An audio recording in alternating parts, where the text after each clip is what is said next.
Welcome to another episode of Kookievision. In this video, I'm going to be making a deer.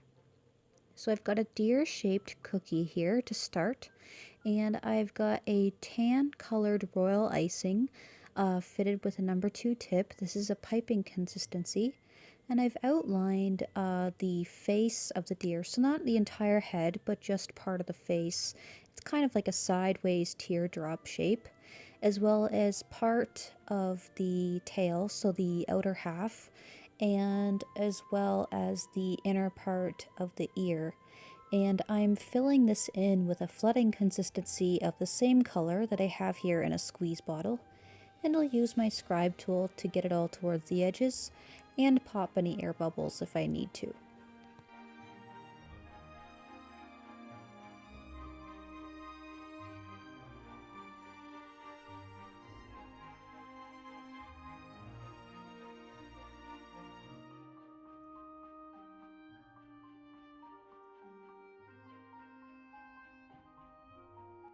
And next I'm going to outline the entire thing this time, and this is a chocolate brown royal icing that I have here in a piping bag. It's a piping consistency, and I have it fitted with a number 2 tip.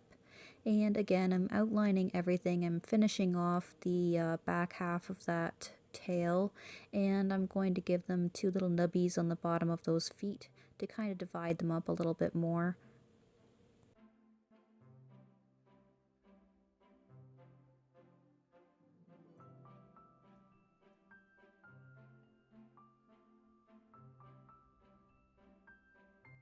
And then I'm going to fill in all of those areas with a flooding consistency chocolate brown, so the same color that I used to outline, this time in a flooding consistency that I have here in a squeeze bottle. And as always, I'll use my scribe tool to get all that icing towards the edges into all those little nooks and crannies, and to get rid of any air bubbles as well. And while that chocolate brown is still wet, I'm going to pipe in some white dots onto his back, so he kind of looks more like a fawn with those little speckles on him. And this is a white flooding consistency, and I actually used a squeeze bottle that was fitted with a number 1 tip. So that I could get it nice and precise. Not all squeeze bottles have the coupler attachment, but I find them very handy when I'm doing very precise work like that. Now I've let this flooding layer completely dry. I always let mine dry overnight just to be safe. And I've got some black food dye or gel that I've mixed together with a touch of vodka to make it paintable, and I'm using it for some of the details on this fawn. So I did the bottoms of his feet. Those are going to be hooves, and I used the back of my paintbrush and dipped it into this mixture to get a nice, very precise circle for his eye.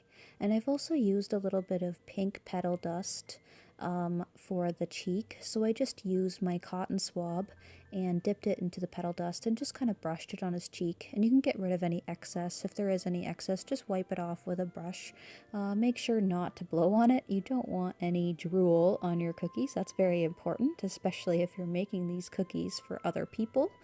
And I've given him a quick little nose with a black piping consistency and a number 2 tip. And I'm just going to outline the entire thing this time with a chocolate brown piping consistency, and this is a number 1 tip. I wanted it to be a little bit more of a finer detail since it is such a small cookie. And I can, again, at this part, you can definitely divide up those legs to give them more dimension. So you want one in the front and one in the back to make him look a little bit more 3-dimensional. And there we go, we've got this adorable deer sugar cookie. And I actually got this cookie cutter from Sweet Shapes Co. You can find the link in my description. And this is part of a woodland creature set, so they got tons of other super cute cookie cutters. So thanks for watching, guys. Be sure to like me on Facebook and on Instagram. Bye!